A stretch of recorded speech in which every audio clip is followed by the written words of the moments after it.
Hello class, welcome back to the lecture of financial management. In today's lecture, I am going to talk on cost of equity share capital.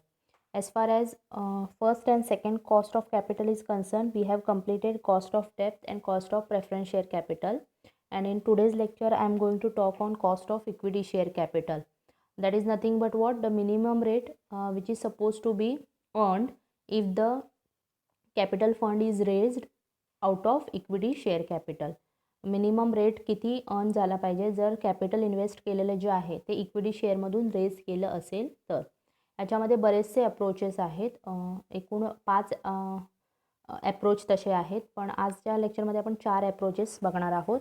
4 वेगवेगळ्या ॲप्रोचेसवरून आपण cost of equity capital कसं calculate करू शकतो वेगवेगळ्या ॲप्रोचेसमधून ते आपण बघणार आहोत. ह्याचं कारण असं आहे की इक्विटी शेअर कॅपिटलवर फिक्स रेट ऑफ डिव्हिडंड नसतो, फ्लक्च्युएटिंग असतो, depending upon how much profit is available for equity share holder. म्हणजे जसं आपण बघितलं की डिबेंचर्सवर फिक्स रेट ऑफ इंटरेस्ट मिळतो किंवा प्रेफरन्स शेअर्सवर फिक्स रेट ऑफ डिव्हिडंड दिलं जातं. But for equity share capital fix rate of return नसतं, फ्लक्च्युएट होत राहतं. जेवढा प्रॉफिट असेल, जसं प्रॉफिट फ्लक्च्युएट राहतं, दरवर्षी प्रॉफिट कंपनीला सारखाच मिळेल असं नाही. सो जेवढा प्रॉफिट उरलेला आहे इक्विटी शेअर होल्डरसाठी त्याच्यामधून डिव्हिडंड पे केलं जातं. म्हणूनच कॉस्ट ऑफ इक्विटी चे वेगवेगळे अप्रोचेस आहेत. So starting with the first introduction, equity dividend rates are not fix at the time of issue. हे मी आताच सांगितलं की ज्यावेळेला इक्विटी शेअर इश्यू केले जातात त्यावेळेला रेट ऑफ डिव्हिडंड हा फिक्स नसतो, ठरवलेला नसतो, हा नेहमी फ्लक्च्युएट होत राहतो. Expected equity dividend rates must be estimated on the basis of current or expected dividend. म्हणूनच इक्विटी डिव्हिडंड रेट जे आहेत ते कसे एस्टिमेट केले जातात किंवा कॅल्क्युलेट केले जातात तर वेगवेगळ्या बेसिसवर आहेत. एक तर करंट किंवा एक्सपेक्टेड डिव्हिडंड प्रमाणे, किंवा दुसरं आहे current or expected earning available for distribution, म्हणजे किती प्रॉफिट डिस्ट्रीब्युशनसाठी उपलब्ध आहे त्याच्या माध्यमातून. त्याचबरोबर एक्सपेक्टेड फ्युचर ग्रोथ, भविष्यामध्ये ग्रोथ कशी एक्सपेक्टेड आहे, मे बी शेअर प्राईजमध्ये असू दे किंवा डिव्हिडंडमध्ये असू दे किंवा अर्निंगमध्ये प्रॉफिट वाढणार आहे का, त्याच्या आधारावर पण डिव्हिडंड रेट ठरवले जातात. रिअलाइज्ड यील्ड एक मेथड आहे. रिस्क प्रीमियम, अशा वेगवेगळ्या बेसिसवर expected equity dividend rate calculate केला जातो. म्हणजे अपेक्षित किती लाभांश दर असला पाहिजे तो कॅल्क्युलेट केला जातो. Cost of equity is the rate of return which equates the present value of expected dividend with the market or issue price. Cost of equity share capital हे काय आहे तर रेट ऑफ रिटर्न आहे, जे कशा माध्यमातून किंवा कशा आधारावर on the basis of calculate केलं जातं. कशा आधारावर कॅल्क्युलेट केलं जातं तर एक्सपेक्टेड डिव्हिडंड जे आहेत म्हणजे अपेक्षित लाभांश जो आहे त्याची प्रेझेंट व्हॅल्यू किती आहे आणि मार्केट प्राईज ह्याच्यातील जो रेशिओ आहे किंवा ह्याच्यातलं रिलेशनशिप दर्शवणं म्हणजेच काय आहे कॉस्ट ऑफ इक्विटी. म्हणजे ज्यावेळेला आपण फॉर्म्युल्यामध्ये हे पुट कराल त्यावेळेला तुमच्या जास्त लक्षात येईल. म्हणजे ह्याच्यामध्ये रिलेशन कशामधलं बघायचं आहे, संबंध कशामधला स्पष्ट होतो याच्यामध्ये तर एक्सपेक्टेड डिव्हिडंडची प्रेझेंट व्हॅल्यू आणि मार्केट प्राईस किंवा इश्यू प्राईस जी असेल ते. इश्यू प्राईजवर मी बऱ्यापैकी बोललेली आहे, त्याला तुम्ही नेट प्रोसिड्स म्हणू शकता. म्हणजे ज्यामध्ये कशाचा विचार करायचा आहे तुम्हाला, that if the share is issued at par, premium or discount and apart from that काही चार्जेस असतील तर ते आपल्याला लेस करावे लागतात. किंवा मार्केट प्राईस, दोन्ही प्राईस जर दिले असतील तर दोन्ही प्राईसचा विचार करून वेगवेगळ्या पद्धतीने तुम्ही म्हणजे separate cost of equity calculate करू शकता. So let us begin with the first approach. पहिला ॲप्रोच आहे डिव्हिडंड प्राईस ॲप्रोच, दुसरा ॲप्रोच आहे अर्निंग प्राईस ॲप्रोच, आणि नंतर मग ह्या दोघांचे पण ग्रोथ ॲप्रोच बघायचे आहेत. So we will go step by step. Dividend price approach म्हणजेच काय तर त्याच्यामध्ये तुम्हाला डिव्हिडंडवर फोकस करावं लागतं, लाभांशवर. So under dividend price approach cost of equity is calculated as follows.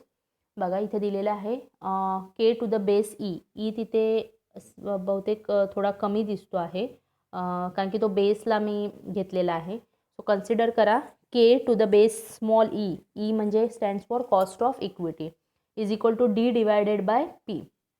Slash दिलेलं आहे मी, ते ऑर नाही आहे, ते डी डिवायडेड बाय पी आहे. नाव year K to the base E is what cost of equity. D is equal to dividend current किंवा expected जो दिलेला असेल तुम्हाला तो. डिव्हिडंड पर शेअर इथे कन्सिडर करायचं आहे तुम्हाला. Next P stands for net proceeds per share और current value, current market price per share. Net proceeds जसं की आपण बघितलेलं आहे अजूनपर्यंत, फेस व्हॅल्यू, जर पार असेल तर तुमचं नेट प्रॉफिट काय होईल, इक्वल टू फेस व्हॅल्यू. जर प्रीमियम असेल तर net profit will be equal to face value plus premium. जर डिस्काउंटने दिला असेल तर net profit will be face value minus discount. आणि काही खर्च असतील, फॉर एक्झाम्पल अंडररायटिंग कमिशन आहे, ब्रोकरेज आहे, तर ते त्याच्यामधून लेस करावं लागेल तुम्हाला. किंवा नेट प्रॉफिट दिलं नसेल तर आणि मार्केट प्राईस दिली असेल तर मार्केट प्राईस घेऊन पण तुम्ही हे कॅल्क्युलेट करू शकता. सो सिम्पल फॉर्म्युला आहे. डिव्हिडंड प्राईस अप्रोच असेल तर cost of equity is equal to dividend divided by net profit on market price per share. This dividend price ratio expresses the cost of equity capital in relation to what yield the company should pay to attract investors. म्हणजे company इन्व्हेस्टर्सला जर equity शेअरमध्ये गुंतवायचं असेल तर किती पे करणार आहे किंवा त्यांना अट्रॅक्ट करण्यासाठी म्हणून हे कॅल्क्युलेट केलं जातं to find out. Okay.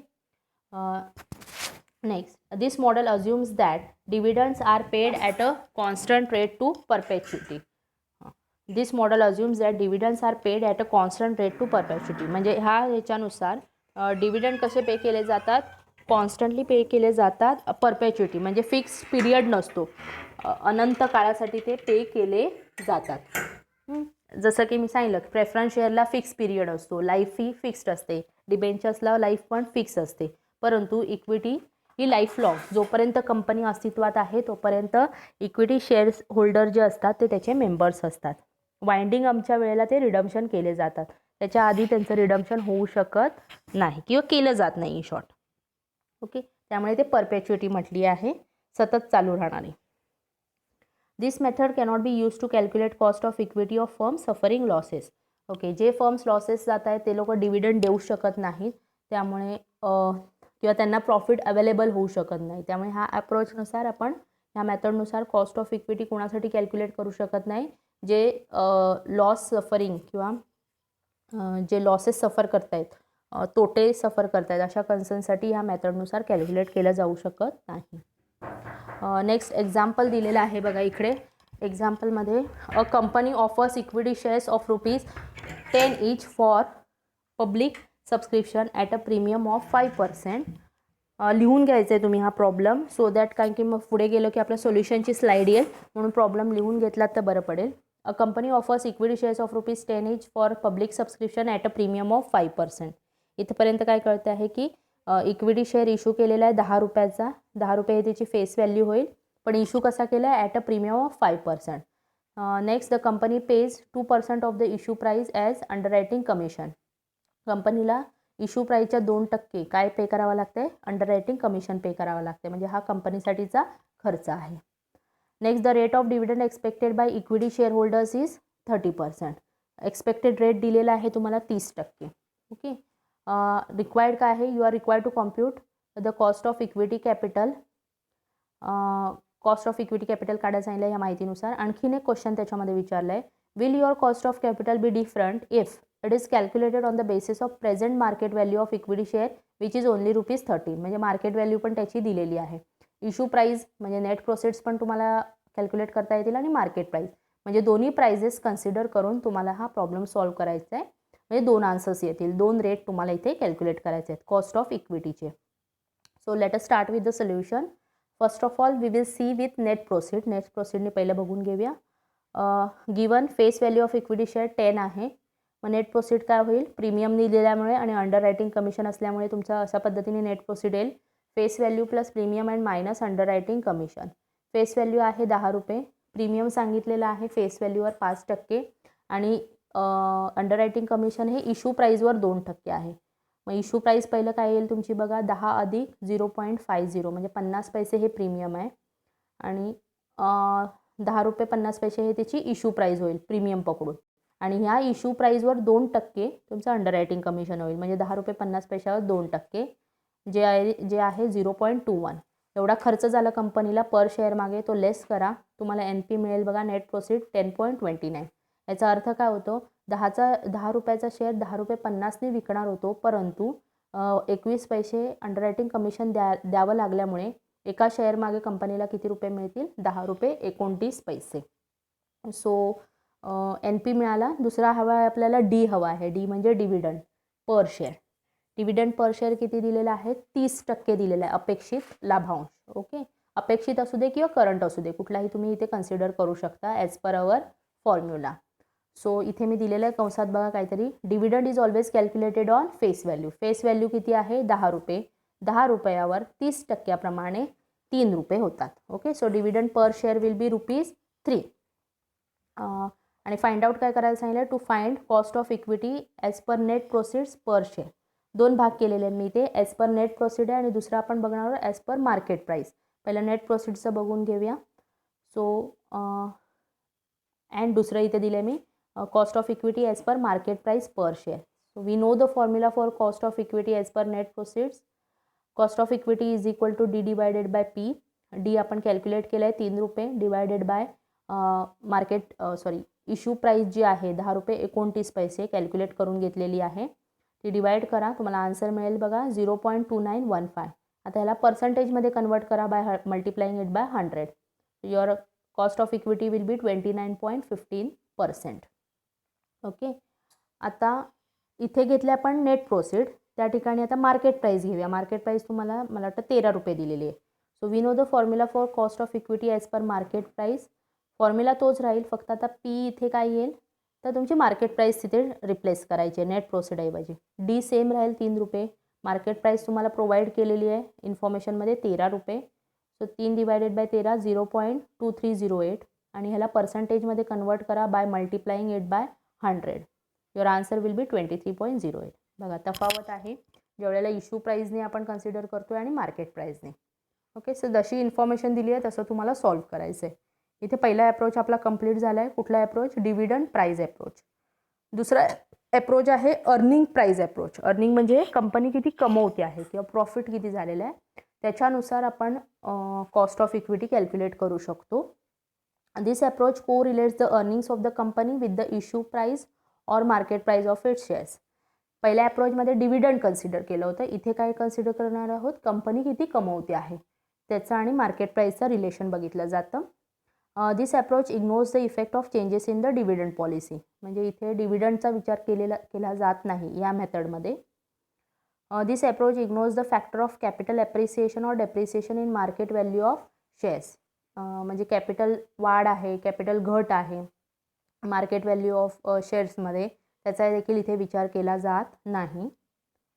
Under this approach the cost of equity is measured by. Formula बघा अशा पद्धतीने येईल, cost of equity is equal to E divided by P. Very simple आहे. डिव्हिडंड ऐवजी इथे काय येईल, अर्निंग येईल, किती कमवते आहे कंपनी. Okay, here E is equal to earning per share. नवीन कन्सेप्ट आहे त्यामुळे मी फॉर्म्युला दिलेला आहे बघा. ईचं फुल फॉर्म काय आहे, ई पी म्हणू शकतात त्याला तुम्ही, EPS ॲक्च्युली त्याचं फुल फॉर्म आहे अर्निंग पर शेअर, पण घेताना फॉर्म्युल्यामध्ये फक्त ई म्हटलेलं आहे. Here E means earning per share. कसं कॅल्क्युलेट करणार, profit available for equity share holder divided by number of equity shares. म्हणजे ई पहिलं कॅल्क्युलेट करून घ्यावं लागेल तुम्हाला जर डायरेक्टली दिलं नसेल प्रॉब्लेममध्ये. तर फॉर्म्युला काय आहे, किती नफा इक्विटी शेअर होल्डरसाठी उपलब्ध आहे त्याला divide by number of equity shares करायचं की ई मिळेल तुम्हाला. नेक्स्ट पी सेम आहे जसं आपण डिव्हिडंड प्राईज अप्रोचमध्ये बघितला, that is nothing but net proceed per share और current market price per share. दोन्हीपैकी तुम्ही कोणत्याही पद्धतीने पी यूज करू शकता. एक तर नेट प्रोसीड किंवा मार्केट प्राईस किंवा दोन्ही पण दिलं असतील तर दोन्ही घेऊन तुम्ही कॅल्क्युलेट करू शकता, काही हरकत नाही आहे. सो एक्झाम्पल दिलं आहे मी बघा इथे. XYZ is planning for an expenditure of ₹12 lakhs for its expansion programme. सगळं लिहून घ्यायचं आहे, जे सगळं देते मी तुम्हाला ते ह्याच्यामध्ये स्लाईडमध्ये. Each and every slide you are going to note down, कारण की फॉर्म्युलेज तुमच्या बुकमध्ये असेल तरच तुम्ही पुढे सॉल्व्ह करू शकता. So XYZ is planning for an expenditure of ₹12 lakhs for its expansion programme. म्हणजे XYZ लिमिटेडला 12 लाख रुपयाची गरज आहे विस्तार करण्यासाठी त्यांच्या बिझनेसचा.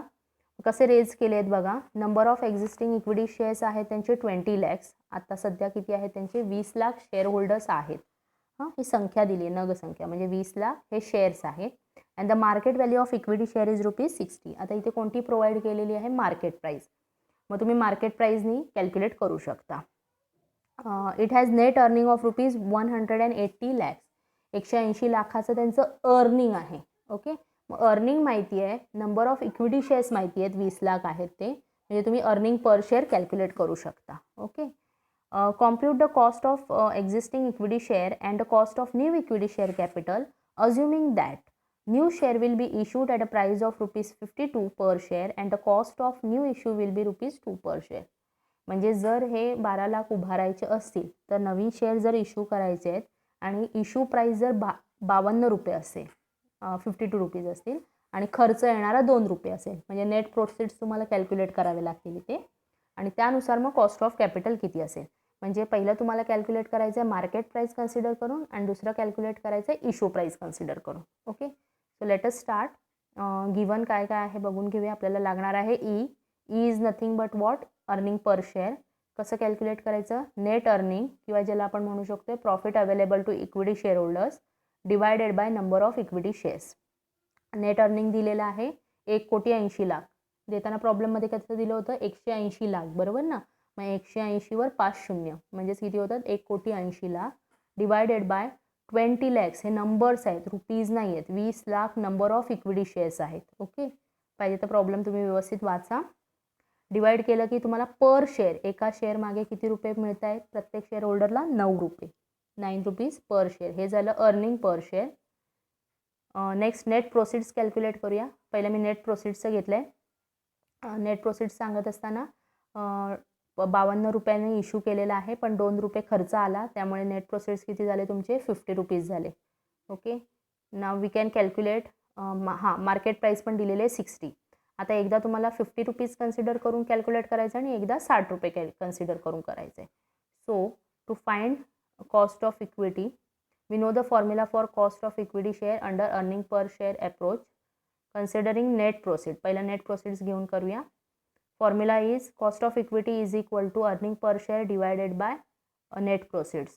earning per share कॅल्क्युलेट केलं आहे 9 रुपये डिवायडेड बाय नेट प्रोसिड्स आहेत 50 कसे आले कळलं. 52 ही त्याची इश्यू प्राईस होती परंतु 2 रुपयाचा खर्च आल्यामुळे 50 रुपये नेट मिळतील. So 9 divided by 50 your answer will be 0.18. याला कन्वर्ट करा पर्सेंटेजमध्ये by multiplying it by 100. Answer येईल तुमचं cost of equity is equal to 18%. आता तुमचा मार्केट प्राईस घेऊन करा.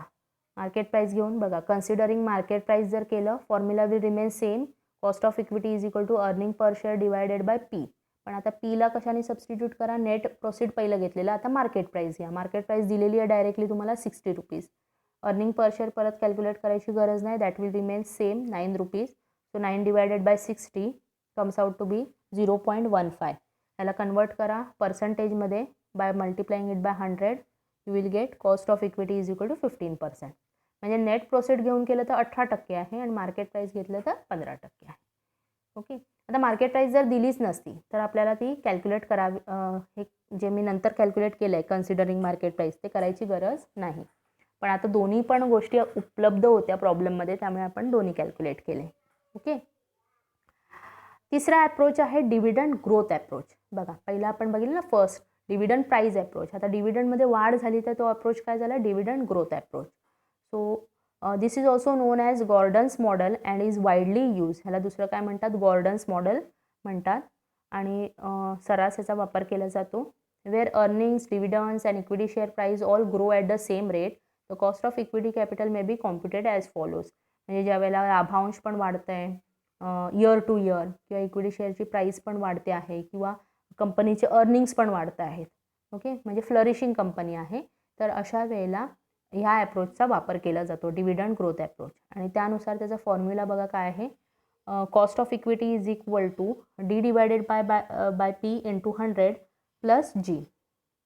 फक्त काय वाढलेलं आहे याच्यामध्ये, प्लस जी वाढलेलं आहे. आता इथे 100 मी पुट केलेलं आहे, त्याचं कारण असं की जी तुम्ही डायरेक्टली पर्सेंटेजमध्ये घेऊ शकता. इथे 100 पण पुट करायची गरज नाही, तुम्ही ते नेहमी करता कन्वर्ट करता डायरेक्टली, तसं केलं तरी हरकत नाही. ओके, हा काय फॉर्म्युलाचा पार्ट नाही आहे, फक्त मला ते दर्शवायचं आहे की ते तुम्हाला कशात कन्वर्ट करायचं आहे, पर्सेंटेजमध्ये. म्हणजे ॲडिशन तुम्हाला इझी पडेल. म्हणजे ग्रोथ रेटमध्ये दिला असेल तर मग म्हणजे पर्सेंटेजमध्ये असेल तर ते ॲड करायला बरं पडतं. Where D as usual current dividend per share.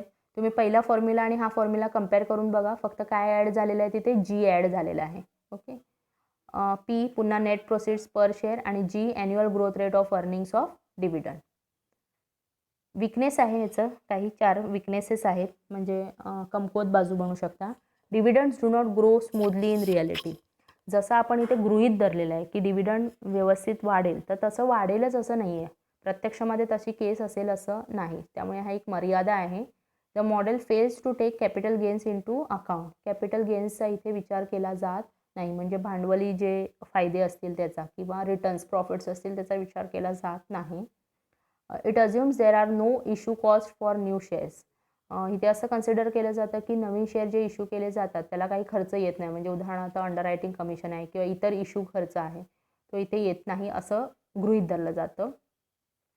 पण प्रत्यक्षात असं नाही, प्रत्यक्षात खर्च येऊ शकतात.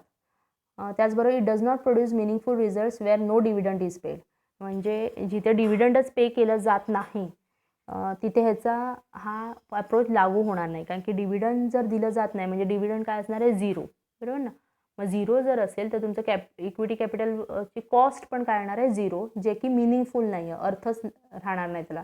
0 अशी कॉस्ट ऑफ कॅपिटल असू शकत नाही, कारण की जेवढा आपण इन्व्हेस्ट करतोय त्याच्यावर काहीतरी मिनिमम तुम्हाला रिटर्न्स मिळायला पाहिजे, तर आणि तरच तुम्ही कॅपिटल ज्याच्यातून रेज केलेलं आहे त्यांना रिटर्न्स देऊ शकता.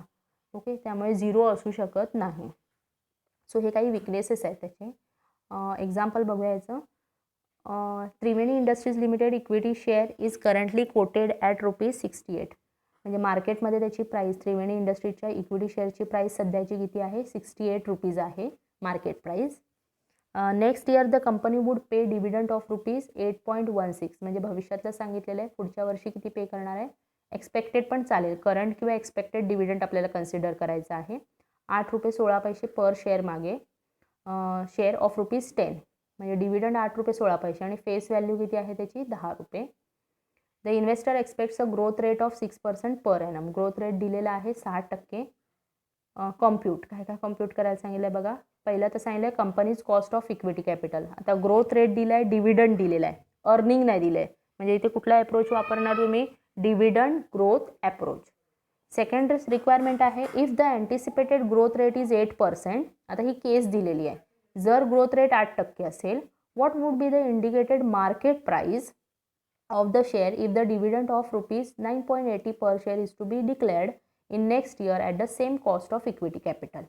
म्हणजे आपल्याला कॉस्ट ऑफ इक्विटी कॅपिटल जे पॉईंट नंबर 1मध्ये कॅल्क्युलेट कराल ते कॉन्स्टंट ठेवून काय फक्त चेंजेस करायचे, ग्रोथ रेट बदलायचा आणि डिव्हिडंड बदलायचे आणि मार्केट प्राईस फाइंड आउट करायचे. सो पहिलं तर आपण cost of equity capital calculate करून घेऊया दिलेल्या इन्फॉर्मेशननुसार. सो गिवन काय काय आहे बघा. गिवन आहे मार्केट प्राईस 68 दिलेली आहे, डिव्हिडंड दिलेला आहे डायरेक्ट 8.16 आणि ग्रोथ रेट दिला आहे 6%. So to find cost of equity we know the formula of cost of equity under dividend growth approach. आता हेच कसं ठरवलं आपण, कारण की डिव्हिडंड पण दिलं आहे आणि ग्रोथ रेट दिला आहे, म्हणजेच कुठला अप्रोच झाला, dividend growth approach. So formula is cost of equity is equal to D/P plus G into 100. तुम्ही तिथे कन्सिडर करा, नंतर कन्वर्ट करताना कसं ते सांगते बघा. सबस्टिट्यूट करा, डिव्हिडंड दिलं आहे 8.16 पर share divided by market price दिलं आहे 68. आता इथे मार्केट प्राईजऐवजी आणखीन काय असू शकते, तुमची इश्यू प्राईस, म्हणजे ज्याला आपण म्हणतो नेट प्रोसेड्स. ओके, पण आता इथे ते दिलेलं नाही, मार्केट प्राईस दिलं म्हणून आपण मार्केट प्राईसने केलं. प्लस 6% हा तुमचा ग्रोथ रेट आहे. 8.16ला 68ने भागलात तर तुम्हाला उत्तर मिळेल 0.12. याला कन्वर्ट करा पर्सेंटेजमध्ये बाय मल्टिप्लाईंग इट बाय 100. म्हणून 100 पुट केलं मी तिथे. मग ते पर्सेंट तुमचं आता सेम आलं बघा, म्हणजे ॲडिशन होऊ शकतं. 0.12 आणि अधिक 6% होऊ शकत नाही. 0.12ला पहिलं पर्सेंटमध्ये कन्वर्ट करा, म्हणजे 12% उत्तर येईल. 12 अधिक 6 cost of equity will B 18%. Okay, हे तुम्ही स्वतः कॅल्क्युलेट केल्याशिवाय तुम्हाला कळणार नाही, त्यामुळे स्वतः कॅल्क्युलेट करा. ओके, नेक्स्ट सोल्युशनचा दुसरा पार्ट आहे ज्याच्यामध्ये आपल्याला हे कॉस्ट ऑफ कॅपिटल सेम ठेवायचं आहे, किती, 18%. ओके, आणि डिव्हिडंड त्यांनी बदललेला आहे, ₹9.80 केलं आणि ग्रोथ रेट पण बदलला, 8% केला. मग आता फाइंड आउट काय करायला सांगितलं आहे त्यांनी, तर मार्केट प्राईस फाइंड आउट करायला सांगितलं आहे. तर फॉर्म्युला तोच राहील तुमचा, कारण की मार्केट प्राईस त्याच्यामध्ये येणारच आहे. आता सबस्टिट्यूट करा, कॉस्ट ऑफ कॅपिटल 18% डाव्या बाजूला येईल बघा, कारण की ते आपल्याला माहिती ऑलरेडी. डिव्हिडंड 9.80 आणि डिवायडेड बाय मार्केट प्राईस माहीत नाही, प्लस 8%. ठीक आहे. आता +8% माहीत आहे आणि या बाजूला 18% माहिती आहे, त्यामुळे +8% या बाजूला आल्यावर काय होईल, -8%. So 18% minus 8% is equal to, इथे मी ब्रॅकेट ओपन करते, 9.80 divided by MP, that is market price. 18मधून 8 गेले तर किती उरतात, 10%. 10% बरोबर 9.80 डिवायडेड बाय MP. 10% म्हणजेच किती लिहू शकताय तुम्ही, 0.1, म्हणजे 10 डिवायडेड बाय 100. आन्सर किती आहे, 0.1 इज इक्वल टू 9.80, ह्या बाजूचं सेम राहील. आता MP इथे डिवाइड बाय आहे, इथे आल्यावर मल्टिप्लाय होईल, आणि 0.1 इथे मल्टिप्लाय आहे, तो इथे गेल्यावर काय होईल, डिवाइड होईल. एक्सचेंज करा ते. आता डिवाइड करून बघा, मग मार्केट प्राईस तुम्हाला मिळेल ₹98. मार्केट प्राईस काय होईल, मग वाढेल. ओके, पहिले 68 होती, आता किती झाले, 98. Getting the point. कारण की आपल्याला काय कॉन्स्टंट ठेवायचं आहे, कॉस्ट ऑफ इक्विटी 18% ठेवायची आहे. क्लिअर. लास्ट अप्रोच आजच्या लेक्चरसाठीचा, तर अर्निंग ग्रोथ अप्रोच, जो आपण सेकंड बघितला होता फॉर्म्युला, अर्निंग अप्रोच जो बघितला होता, अर्निंग प्राइस अप्रोच, तर आता त्याचंच अर्निंग ग्रोथ अप्रोच बघायचं आहे. This approach is an improvement over the earlier methods. पूर्वीच्या मेथडपेक्षा ही जास्त इम्प्रूव्ड मेथड आहे. The principal reason for recommending the earning model is that such cost of capital can serve as a minimum criteria for investment decision. ही जास्त recommend केली जाते, कारण की इन्व्हेस्टमेंट डिसिजन घेण्यासाठी हा मिनिमम क्रायटेरिया असतो, कन्सिडर केला जातो. The cost of equity capital under this approach is calculated as given below. बघा, फॉर्म्युला सेम आहे, फक्त काय ॲड झालं आहे, ग्रोथ रेट ॲड झाला आहे. तुम्ही सेकंड फॉर्म्युला जो मी दिला होता तो बघा आणि त्याच्यानुसार करा. Earning per share divided by P stands for either for net proceed किंवा मार्केट प्राईस, दोन्हीपैकी कुठलेही घेऊन तुम्ही करू शकता, plus growth rate. Here E is equal to current earning per share, P is equal to market share price, annual growth rate आहे G म्हणजे. Example घ्या. The share capital of a company is represented by 10,000 shares of ₹10 each fully paid. एका कंपनीचे 10,000 share आहे, एक share 10 रुपयाचा आहे, म्हणजे 10 रुपये ही फेस व्हॅल्यू झाली. द करंट मार्केट प्राईस दिली आता या ठिकाणी ₹20, म्हणजे P तुमचं काय घ्याल, मार्केट प्राईस. नेट प्रोसीड दिलेले नाही सध्या तरी. The earnings available to the share holders amount to ₹30,000. आता बघा, डिव्हिडंड नाही दिले आपल्याला, काय दिले, अर्निंग दिले. आपल्या डोक्यामध्ये क्लिक झालं पाहिजे की आपल्याला अर्निंग अप्रोच वापरायचं आहे. आता अर्निंग प्राईस अप्रोच वापरायचं आहे की ग्रोथ अप्रोच वापरायचं आहे, ते आणखीन काही इन्फॉर्मेशन दिली आहे त्याच्यावर ठरवता येईल. Calculate the cost of equity share capital using A earning price approach सांगितलं आहे, आणि B earning growth approach if the growth rate of earning is expected to be 10%. आता ही ॲडिशनल इन्फॉर्मेशन दिली आहे. ग्रोथ रेट दिला आहे 10%, म्हणजे इथे कुठला अप्रोच वापरू शकता तुम्ही, अर्निंग ग्रोथ अप्रोच. आता ए वाला मी सांगणार नाही, हे तुमचं तुम्हाला सोडवायचं आहे, कारण की अर्निंग प्राईस अप्रोच मी सेकंड फॉर्म्युलामध्ये सांगितलेलं आहे. तर तो फॉर्म्युला यूज तुम्ही करायचा आणि ह्या ठिकाणी सोडवायचं आहे. सेकंड फॉर्म्युला काय, E डिवायडेड बाय P. त्यातलं E तर मी आता सांगणारच आहे पण तुम्हाला. बघा, गिवन काय काय आहे, E आपल्याला दिलेला आहे, डायरेक्टली नाही इनडायरेक्टली दिलं आहे, आपण कॅल्क्युलेट करू शकतोय. Profit available to equity share holder divided by number of equity share. Profit किंवा त्याला काय म्हणू शकता, अर्निंग म्हणू शकताय. तर दिलेलं आहे आपल्याला ₹30,000 divided by number of shares पण दिले आहेत 10,000. किती इक्विटी शेअर्स आहे, 10,000. सो पर शेअर, एका शेअर मागे अर्निंग किती होते, ₹3. हा E तुम्ही तिथे पण पहिल्या अप्रोचसाठी पण वापरू शकता. मी हे सेकंडवालं बघतोय, आपण बी वाला रिक्वायरमेंट बघतो आहोत. ए वाला तुमचं तुम्ही करायचं आहे. सो ₹3 पर शेअर आहे. त्यानंतर मार्केट प्राईस पण तुम्हाला डायरेक्टली दिली आहे ₹20 पर शेअर. ग्रोथ रेट दिला आहे 10%. आता फाइंड काय करायचं आहे, cost of equity under the earning growth approach. Your formula is cost of equity is equal to earning per share divided by market price plus growth rate. So earning per share आहे 3 divided by 20 plus 10%. Next 3 divided by 20 किती होणार आहे, 0.15 plus 10%. आता 0.15 आणि 10% add नाही करायचे. पहिलं 0.15ला काय करा, 10% टक्क्यामध्ये कन्वर्ट करा. कसं करणार, multiplied by 100. So 0.15 into 100 comes out 15%. आता हे ॲड होऊ शकतं, कारण की दोन्ही सेम आहे. 15 अधिक 10 25%. आता ऑलरेडी हे टक्क्यामध्ये मिळालं आहे, त्यामुळे परत कन्वर्ट करायची गरज नाही. ओके. आता जे पहिलं रिक्वायरमेंट होतं अर्निंग प्राईस अप्रोचचं, ते तुम्ही सोडवायचं आहे. इझी आहे. त्याच्यामध्ये काय येईल, फक्त अर्निंग पर शेअर तर मी ऑलरेडी कॅल्क्युलेट करून दिलं आहे, 3 डिवायडेड बाय 20 एवढंच आन्सर येईल तुमचं. 3 डिवायडेड बाय 20 0.15 आणि आन्सर तिथे काय 15%. ओके. इथे फक्त ग्रोथ रेट 10% ॲड झाल्यामुळे 25% झाला. तुमचं एचा आन्सर काय आलं पाहिजे, 15% आलं पाहिजे. Okay okay, that's is all about today's lecture. Thank you. जर एखादी कन्सेप्ट यातली कळली नसेल, एखादा फॉर्म्युला कळला नसेल, then please let me know on Telegram group. And हे सगळं नोट डाऊन करायचं आहे अगदी पहिल्या स्लाईडपासून. Okay, thank you.